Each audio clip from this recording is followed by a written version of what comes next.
I'm in LA.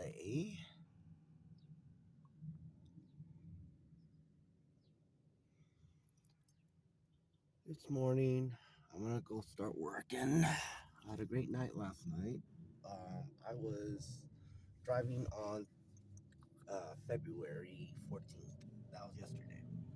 So I am to confess something. I going to do this for myself. Uh,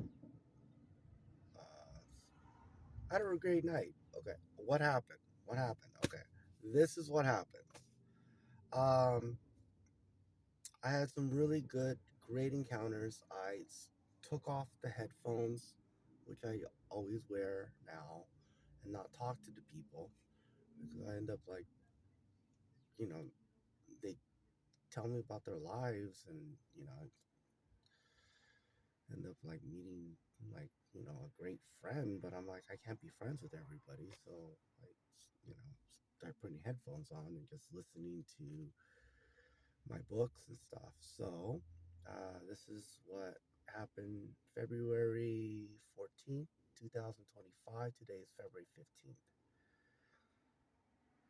And processing everything that I wrote down, I'll go over everything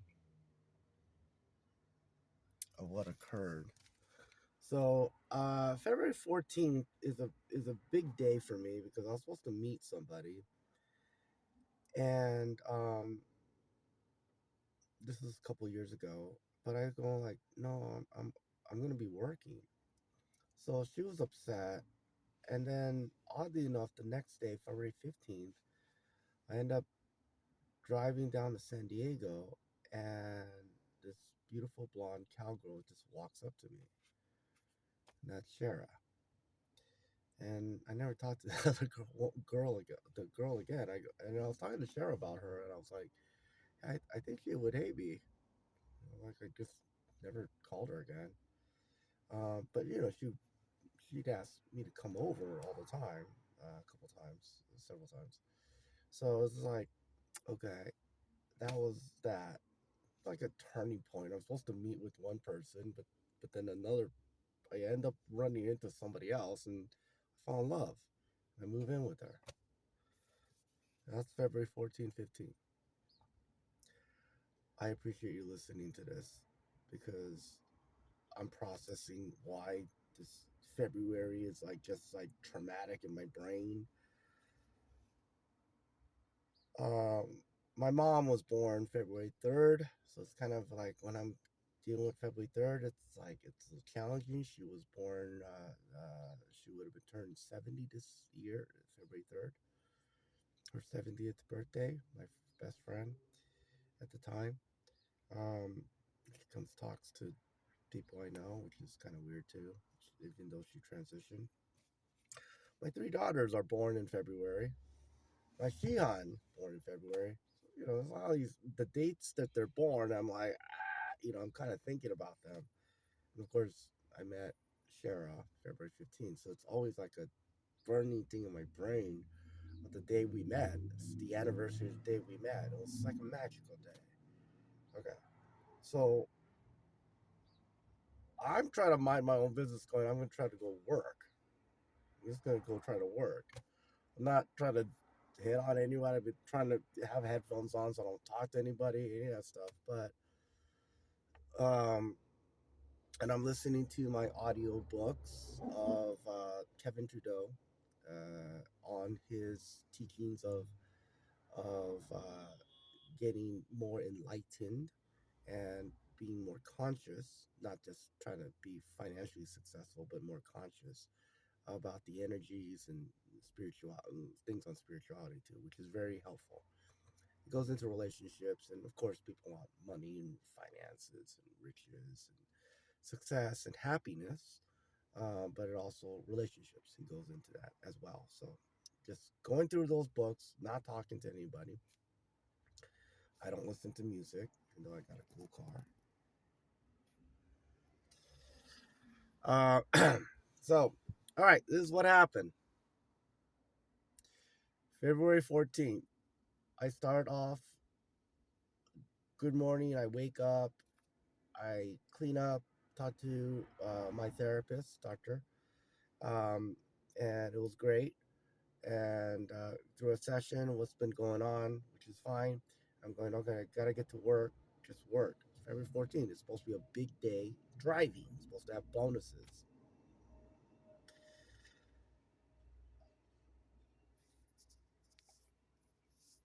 Dana, crying woman, gets in the car, and we go through a whole session about what I was helping her because she was going through a really rough time. We can get into all the details.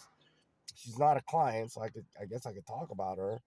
She gets in the car. It's an hour drive. She's telling me all of her problems. There's Dana right there. Uh, just traumatic stuff, and uh, I was going through. I told her, I go, I am a bodyguard. I have military experience as an instructor, martial artist. I have children. What happened? So she's telling me everything that's going on, right? And I'm like, okay, I have clients as well. She goes, I should be paying $500. I should be paying for this treatment. And I go, well, I actually am a psychoanalytical therapist, so I have clients, and one of the things that I'm doing with what I do with my clients, and mostly in the entertainment industry or martial artists, is if we're trying to accomplish a specific career goal, if they're crying uncontrollably, it's very difficult to go on to their goal in life. If they're, we got to fix that first. So let me go through some exercises. So I was having her go through some assignments. I said, okay, when you go home, write down 10 things you're grateful for. That'll be your first day. And I gave some examples specifically about her life, which she disclosed to me. It wasn't psychic or anything like that. So she was like, "Thank you. Oh my gosh, you're an angel that came down here and helping me. God's good to me. And if it wasn't for the other guy that was helping me get into this Uber, oh my gosh, I would have been stranded there." It was like a like she had a 4 day of just a mess. I could have just listened to my headphones and read the book, my lectures, but I was like helping her. And then as we're driving back, she's trying to locate her car. I'm trying to find her car and driving slowly, but she doesn't even remember where she left her car. That's how like bad it was. And then we at the end I go, okay, I'm gonna show you a thought field therapy, TFT, which is the acupressure therapy. I go, this will help release some of the trauma that you just experienced. I had her go through a session. It was only like 2-3 minutes. I said, okay, now there's videos of other people doing this. Just follow along, and they'll help if you get traumatized again about what just happened. Watch that. And I gave her my information by the Samurai Wizard. Uh, so just I said that's all my martial arts stuff and as a bodyguard. So I go, if you have any other questions, you could contact me, but just do these things first. If you're not doing it, I'm not going to give you the other lessons. And that would have been $500, but I'm not doing that. So she was very grateful about that. So I wanted to share that with you. Now, I don't do that typically. And, women have come in my car crying, or guys have come in my car going through some major problems. I go, what's going on? They're telling me, and I'm helping them. Like, if I can't help them, I can't. But I have a lot of life experience. So I could help them about what just happened with their girlfriend, them coming out of the emergency room. This woman, she I said, like, block that guy. Block it right now. She blocked the guy on the phone, right? She goes, yeah. I go, that's the problem. And it's like, you're encountering a relationship with a guy, a person that now was trying to get sexual favors from her to help her out. And she was like, got disgusted. I said, well, then you can't trust that guy. Block him because he's going to try to continue to screw you or F with you or try to contact you. Just block him. Block the phone number. And so she did that. So that was helping her on that, which is great. Okay. Here's the fun part. Are you listening? Are you listening? Please listen, please. So I'm did that. That was in Long Beach. I went from Rancho Cucamonga to Long Beach, which is kind of weird. I'm like way down there. I'm like, okay, that's fine. I end up in Hollywood. Okay, this is what happened. Listen. Hopefully you're listening. I mean, some of if I'm sending this to you, you're supposed to care. So please care. It's never happened before, and I've done a lot of rides, especially people at USC. And I like the energy. They're cool. They're all excited about being in college and being goofy and girls, guys. And I've been invited by guys going, "Hey, you want to have a drink with us?" But frat guys. I'm like, no, I'm fine. There was only one girl that was a USC girl that was intelligent enough, and she's like was talking to me, and we were talking, and she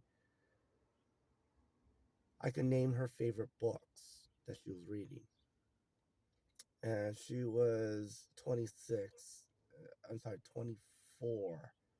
So she was going into her second year. She was going for her master's. Um, Very powerful. But that was it. Other than that, there are a bunch of silly college girls that really are like, you're into college. I mean, you got into college. They sound so dumb and they're goofy, and they're just 19, 20-year olds, 21-year olds. So this girl gets in the car with a bunch of people in this car, and she's dressed elegantly, black dress, Ella, USC blonde. She's in a black dress. She's an equestrian, Swedish, that speaks perfect English with a Southern California accent, elegant, and she's a writer. She's studying writing. She's 22 though. Great conversationalist. Um, and she's like so fascinated about what was going on in my life. I'm like, okay, so we were talking. I could probably go into more details of what we were talking about, but she she was ignoring her two other girlfriends in the back and the gay guy. I have this beautiful blonde in front, and I'm like talking to her. I'm going, "Oh, you're Swedish. I don't hear a Swedish accent." He goes, "Well, I had to learn to give it up in high school. When I came here. I went to high school in the States." I went, "Oh, okay."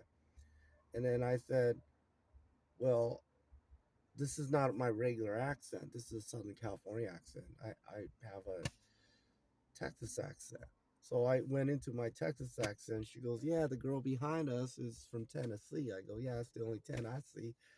I was kind of joking about that. So, anyways, I'm having a conversation with her. She's ignoring her friends. Her friends stop and they're just listening to us talking. We are talking about Shara. She came up because she's like going, "Ooh, I like your gloves." I went, "Thank you." And she's like, "Haha." The girls go, "Huh." Goes, "I like your hat." And I go, "Thank you." They go, "It's a work hat. I'm working." She goes, "What's your regular hat?" And I go, "Well, it's in the trunk. It's a cowboy hat." She says, "Well, that's really LA of you." Like that. I go, "No." And then this part came out. No, I'm a real horse rancher. I was a horse rancher. She goes, "I used to own horses. I'm an equestrian." They ride the horses. And I go, "Yeah, I was on a ranch. The woman I was living with, she was an equestrian teacher, instructor." And we're talking, and I'm going, "What's your major?" She goes, "I'm a writer, writing English." And I'm going, "I went to Oxford," and I start speaking in Oxford accent. And then it goes when I'm talking with an Oxford accent, she's like going, "You're like a comedian, and you're able to talk in all these different accents." I go, "No, no, no. Actually, this is a natural accent of myself. I live there, and the Texas accent is actually quite normal for me." And then I said, "Actually, English is my second language. I had to learn English, and now I speak with a Southern California accent." And all the girls and all the people, they're like guys are going, "Well, your accent is perfect. It sounds like a perfectly Southern California accent. So that was really nice. Anyways, as she's getting out of the car, she's looking back at me, she's waving like that, and I'm like, "You're 22. You're at SC. I've got some more like, oh my gosh, powerful." I was like, and I'm like, no, she's 22. She's younger than my daughter. Like, all right, shoulda, woulda, coulda, kicking myself. But I'm like, wow, that was great. I felt great. I was like, wow, she didn't need to do that. She was just like, just the conversation was intense. Whereas other USC women, girls, not women, girls, I'm listening to them talking. They talk like airheads. That's not what this girl talks. She's elegant, gorgeous, probably like 5'9", or with the heels and stuff. Just elegant, perfect. Not exactly what I was thinking about. So when you don't think about it, it happens. It was going to focus on Cheryl or the MILF kind of thing. Anyways, meanwhile, the Tennessee girl is staring at me the whole time, just like this. And I keep looking in the mirror. She's like looking at me, and I'm like, "You're not looking forward. You're looking at me." And I keep looking, but she's listening to how I'm talking. I'm talking with a southern accent, Tennessee girl. So that was those two. So then I drop them off from USC to Hollywood, and when I drop them off, it's fine. It's like, all right. So then I pick up. Granted, this is Valentine's Day. Maybe people are a little bit more frisky, something like that. Pull over, pick up three girls in the car at a club. They're dressed elegantly, and they're Caucasian girls, and they always have like a gay guy with them. It's always three girls and one gay guy.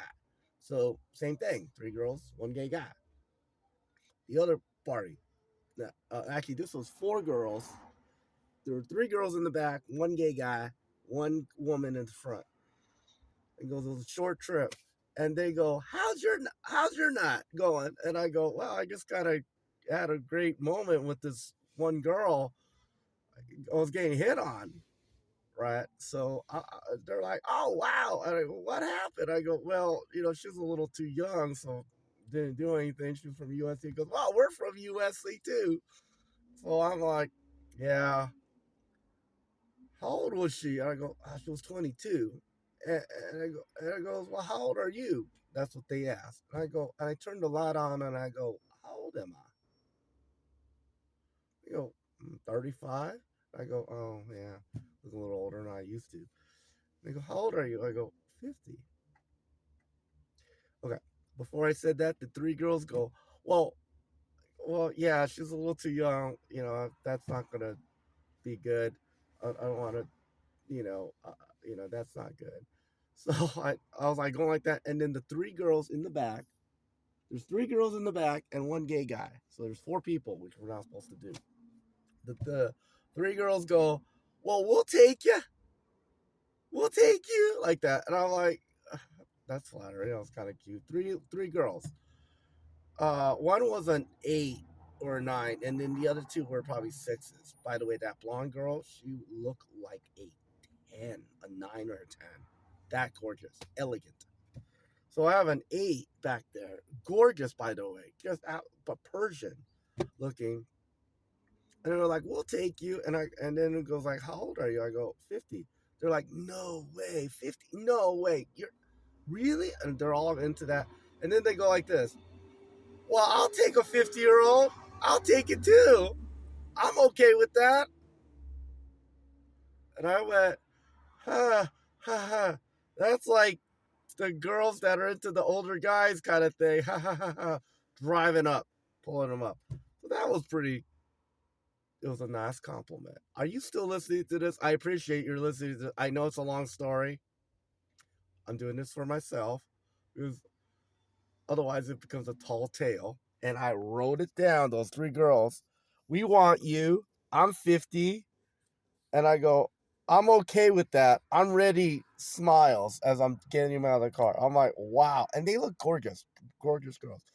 Then three girls get in the car on La Cienega, and they're asking each other and about night, and they sound dumb. Except one girl says, "Are you with somebody? Do you have a sweetheart?" I go, "No." Goes, "Do you wish you wanted to text somebody?" I go, "Well, yeah, but I'm not going to." Right. So I drop off the two girls, and I'm trying to drop off the last girl. Now she's starting to talk to me. Not the whole time she was trying to talk to me, but she's talking to her friends. But then she just starts talking to me. How's my night and all that stuff. And then she goes, "I gotta tell you something. I'm psychic." And I go, "Okay." She goes, and then she gets into this whole lesson, not lesson, but tells me what you gotta do is you gotta text her because if you're not, the ego's involved. The ego is involved, and talks about all this stuff. And she's looking at me like this. I'm like, okay. She gets out of the car. She's talking to me, smiles, all that stuff, which is great. She's taking the time, and I go, okay, I'm a telepath too. And she was like, really? And I go, yeah, I have these abilities. I said I have precognition. I have the ability to read people's mind, control people's mind, and other ones as well. Also, astral projection. I could do that. So she's all fascinated. She was a six, but a really pretty six, and she's also 20.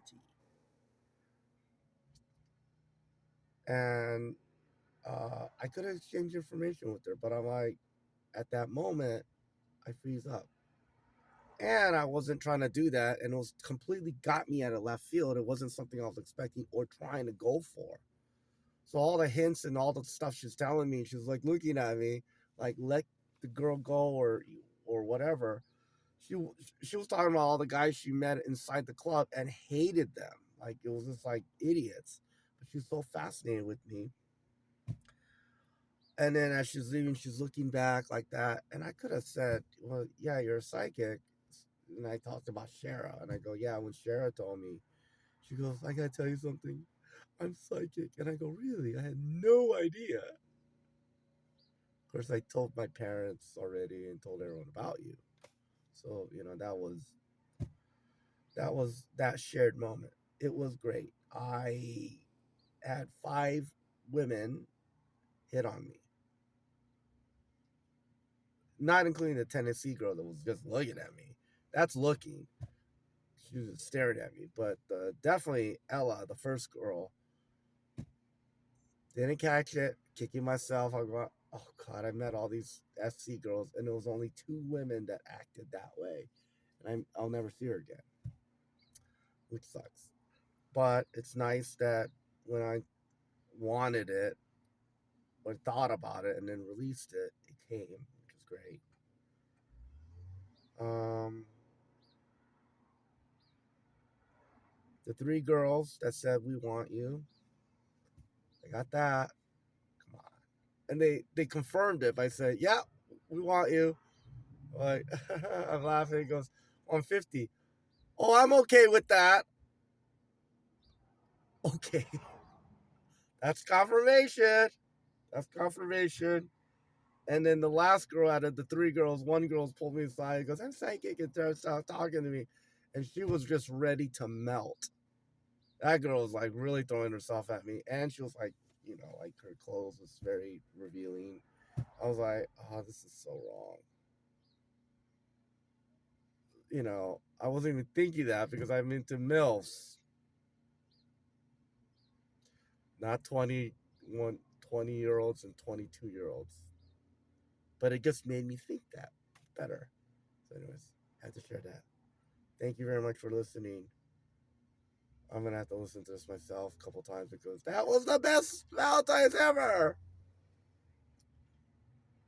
All right, talk to you soon. Bye.